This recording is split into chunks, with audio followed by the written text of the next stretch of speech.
Hey, if you want to clean your USB-C charging port on the Sony WH-1000XM6, then first of all, you have to be sure that you turn off your headphones and unplug them.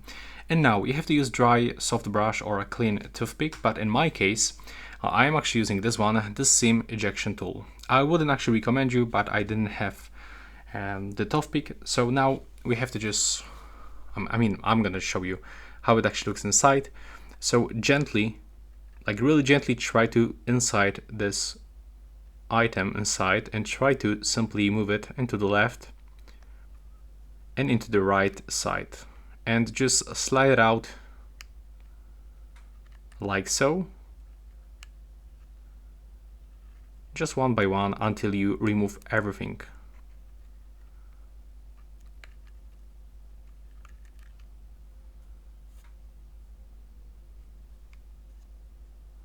And now there's also something right here, so now I'm gonna slide into the right side, but as I said before, just do this gently to do not damage your port and pins inside.